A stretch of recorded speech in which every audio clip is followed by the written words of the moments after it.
Hi, everybody. I'm Alyce-Kay Ruckelshaus from Threshold of Hineni and the Widow Ruckelshaus, and I'm doing my update, usually weekly, but this time it's going to be a week and a half, I guess, for August 14th through 25th. And I'm doing it a little bit differently right now. I've bought a program that I'm trying out, and I want to know what you think about it. I have, I think, 30 or 60 days to return it if I don't like it. So I still need to learn a lot on this. There is a bit of a learning curve, but if you just tell me if you like the general style or not, that would really help me know whether or not I should keep it. So anyway, I want to start out my weekly update with a Possum's Tale. We had a little adventure at our house, and let me introduce the main characters to you. There's Penny, who is my dog, and then Benny and Shiloh, who are Kathleen's dogs. And Benny's going to look calm. I mean, not Benny. Penny's going to look calm in these pictures, but she actually was the main wild one. Anyway, so I got up one morning and the dogs went absolutely berserk in the kitchen. And they were obviously after something, and there was obviously a critter in our house. And we had no clue what it was. We live in the South, we live in a rural area, so this happens sometimes. I have had 2 possums in my house. I've had a snake, a little tiny snake in my house. I think that's about it. A long time ago, I had a mouse that the cats played with for hours, and then of course bugs and all that kind of stuff. But the main things, possums. We have tons and tons of possums, and possums are really good because they eat ticks. And I had Lyme for I don't know, like 14 years or so. So I appreciate any critter that will eat ticks. So anyway, we didn't know what was in the house. We didn't know if it was a mouse or what, and we did all kinds of things trying to keep the dogs away from that. We went into the back of the house and kept them in the back of the house because they seemed to think that it was in the kitchen.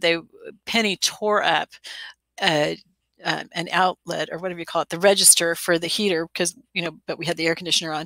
Apparently whatever it was in the air conditioning ducts, and so it was just crazy, and they were barking and digging at the floor and everything. So we had them in the back of the house, and they were still just howling and going crazy. So the next day we woke up and I went out. Penny wasn't awake yet. I think she'd worn herself out the day before, and Kathleen and the other dogs weren't up yet. And so I went out to have my devotions in the kitchen, and I'm sitting there, and all of a sudden, this possum just meanders by like it's nobody's business, And I have mobility problems, so I'm not fast getting up onto my feet. And by the time that I got up, he had disappeared and I didn't know where he was. And he wasn't a huge one. I think he was like an adolescent. He wasn't a baby either. And so he had gotten away. I didn't know where he was. I looked, I didn't see him like down in the air conditioning vent where the dogs had been trying to get him the day before. And so I opened up the cupboard under the sink, and sure enough, there he was balancing on a spray bottle. So I was like, okay, what am I going to do? So I went to go get a broom. And by the time that I came back with a broom, he was gone, because I thought maybe I could shoo him out the door or something, because I didn't want him to die. They're good things and stuff. So anyway, what we ended up doing was we left the cupboard doors open so he could get out easily. We blocked off the kitchen from the rest of the house so he wouldn't wander into some other part of the house. And we left the door from the kitchen to the backyard open, hoping that he would make his way out there. And then we all just holed up back in Kathleen's room. The dogs, of course, were having fits because they knew that something was out there. Well, it finally occurred to us, possums are nocturnal animals. He's probably taking a nap someplace, not making his way out to his home. So we tried all kinds of things, and we didn't see him anyplace, so we just blocked the cupboards closed and figured he'd be safe and stuff. Well, the dogs did get a hold of him at one point, and Kathleen rescued him and put him outside, and she thought he was still alive and everything and stuff. So we thought, okay, that's good. He's okay. But later that afternoon, we found him in a different part of the yard. Apparently he had been alive and had been making his way back to his home, but he died. And he wasn't just plain possum. He was definitely dead. So we lost that guy. So anyway, so that was like our really, really big adventure. And so I have this little picture that I drew of a bunch of possums making possum pie. And before you get too alarmed that we're eating possums, read the recipe for possum pie there in the picture, and you'll see it's okay. It's actually a really yummy little thing that you would probably enjoy. So my health update, because I know that's what most of you usually ask about. I'm doing better. I'm not sick anymore with whatever we had. We tried a bunch of different remedies and ended up with something that worked really well. And again, because I'm not a doctor or anything, I don't want to share with you what that is, but we're doing a lot better. I think Kathleen's completely better. I'm completely better from that. I'm still dealing, especially with my lack of energy and my mobility problems that I had before I got sick, but my energy seems to be improving from what we were doing from when we were sick. So I've continued that because it seems to be making me better. Spiritual update. I went through a really, I don't know, a breakdown, I guess I would say. One day, some things came up. I don't really want to talk about exactly what it is because I don't like to hang out at other people's dirty laundry, but some stuff from like 20 years ago. Yeah, 20 years ago. So a long time ago. And there were some things that reminded me of it very, very strongly from that period that came up. And I just like had a complete breakdown and just crying and crying and crying and mad. Oh man, I was mad. And I realized, okay, I haven't forgiven these people for what they did. What they did was really, really wrong. And it really, really hurt me. But I needed to forgive them. And that's one of the things that God had been working with me on like a couple of years ago before I actually became Catholic. It was like he would bring up things to me like almost every day of people or entities that I hadn't forgiven, and I'd work through forgiving them. But I guess there's still more. So anyway, my go-to for forgiveness is Saint Maria Goretti, and I've shared her story elsewhere. So if you don't know her story, I'll put a link to that below so that you can hear about her. But basically, she said to the guy who killed her, she said about the guy who killed her, she said to her priest as she was dying, I forgive him and I want him to be with me in heaven. And so that's been kind of the thing that has really helped me with forgiving people is saying that. So I've been working on saying that. I still feel a little angry at some of these people. So I'm still working on that. I'm still working on saying that and forgiving them.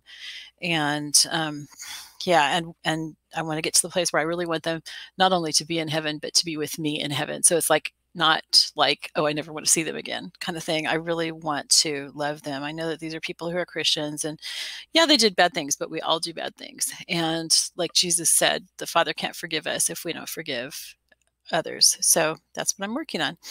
By the way, the picture that I showed here of Maria Goretti is one that was painted by Sue Kuma Johnson, and I'll put a link to that. I bought both a print of that and also this necklace that you saw because I like to wear that sometimes just to remind me of Maria Goretti and how she forgave, and it just reminds me when I'm needing to forgive. Since I've been sick, I've been away from Mass for about 3 weeks. I'm longing for the Eucharist. So that came out in one of the pictures that I drew here. The communion is just like super, super important to me as a Catholic. And it's really hard being away from that for 3 weeks. And then the next picture that I'm showing is another one that I drew. Another part of the Mass that I really, really miss is during the offering, we can have our guardian angels take something up to the altar to be consecrated. And I mean, they're not like literally carrying something up, but like if I'm working on a book, then I will ask my guardian angel to take my book up and consecrate it. Or if you're working on my tax return, then I ask my guardian angel to take that up to have God consecrate it and stuff. So it's a way of saying, Lord, everything in my life belongs to you, and I want this to glorify you. And it's just really cool.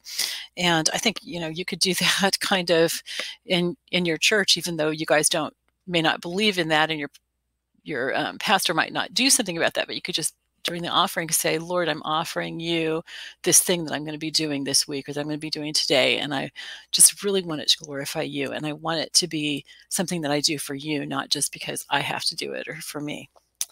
I've also been working on drawing covers for my Divine Mercy videos that I do every Friday.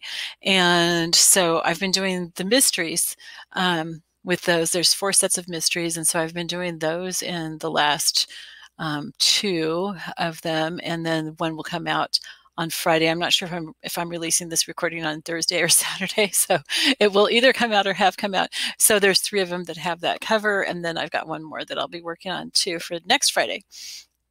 So that's been kind of neat because working on those pictures has really given me the opportunity to really meditate on those particular mysteries that I'm drawing. And I think within each of the sets of mysteries, there's 5 mysteries, there's 20 total. I think I'm going to, at some point, do drawings of the others too, because it's just given me so much time to meditate on them. It takes me about 2, sometimes 3 hours to do a drawing. And so that's a lot of time to sit thinking about that and thinking about what it means to me and what I want to pray and ask God to do in my heart because of it. So that's been really special. Also, I meant to share this earlier, but I have joined, I'm still putting my videos on YouTube, but I'm also putting them up over on a new platform called Crowdview. And I've joined that because they're not going to be censoring, they're not going to allow like pornography or anything, but they're not going to censor anything. And it was started by a doctor who was censored off of YouTube, and just, people wanting to be able to have free speech. And so, liberals, conservatives, whoever, you can say stuff there so that we can have open discussions. And so we can hear both sides of things and actually be able to discuss it. And I'm really, really pleased with it. It's brand new. They just started it on, I think, Sunday. And so there's a lot of things that aren't working yet on that. So I would encourage you to go and join it if you believe in that kind of thing and having free speech. Or, I don't want to make that sound manipulative, like, hey, if you don't join it, you don't believe in free speech. But I'm just saying, if this sounds good to you, then go ahead and join it. But understand that they are still really getting this started. And so there are a lot of features on it that don't work yet. and some things that don't work real well. But that's what happens when you're starting something. It's not going to be YouTube right away. YouTube's been around for a long time. They've had lots of time to work on what they are. And this has a lot of money behind it, but it still takes time and it still takes talent and it takes people being supportive of it. So, you might stay on YouTube, but come over there and be supportive of people by watching videos and commenting and liking and all that kind of stuff. That just really helps. It encourages people and it helps to get the whole thing started and start a community. So there's not a ton there yet, but it's really neat. I actually have 3 channels there, and the first one is my main one. And so far, the only new content that I've been posting on that channel is the things that I do each day, like my Bible study and stuff like that. But I'm also bringing up a lot of old content. I'm bringing it over from YouTube so that you have like the whole Bible study and stuff like that. So that stuff is there. I have a crafting channel, and that one for quite a while, it's probably not going to be anything new, but I'm going to be showing my junk journals there. I'm going to be doing tutorials, just bringing those over from YouTube. And then the third one, I decided to share with people about my journey as a widow. And because my videos for that, my vlogging videos really helped a lot of people. And so I decided I wanted to have that over there as well. So I've got those 3 channels. And if you feel so inclined, I would so appreciate it if you would go and just like look at a couple videos, give them the thumbs up, comment on them, subscribe to my channel. All that stuff will really help me, and it will help the platform too, and it'll help us form a community. If you want to get more involved, that'd be great. If you've always wanted to make videos, this is your opportunity, you guys. There's probably, I don't know, probably 100 to 150 channels right now, which is not that much. Right now on the leaderboard, I'm number 20, so that's really exciting, but it probably won't be like that for long. I know I was like the 39th person, I think, to get a channel up there. So it's like, you're really getting in on the ground floor, which is really fun. And it really gives you the opportunity to help form something, which is just really, really exciting. So, yeah, so I'd encourage you. And if you have any questions about that, just go ahead and feel free to let me know. You can either write to me in the comments below, or you can write to me on my Facebook page, which I'll include the link for below also. If you're watching this video through a link that I've sent to my Facebook group or to or through my newsletter, then you're probably already watching it on Crowdview. And so all you have to do is, like, if you try to comment on my video, then it'll send you to sign up. It's free. And then if you just sign up, then you can go ahead and comment and just check out the platform. But again, remember that this is all brand new and we're just getting it started. Not we, I mean, my only involvement is my channels. I'm not like in charge of it or anything like that. But it really does feel like a community. It's just really neat. So anyway, I think that's it. Thank you so much for joining me for this. And thank you so much, especially for your prayers and your love and your support. And remember to give me a thumbs up on this if you like it, and make a comment is always helpful. And share the love. All right. I love you all. Bye-bye.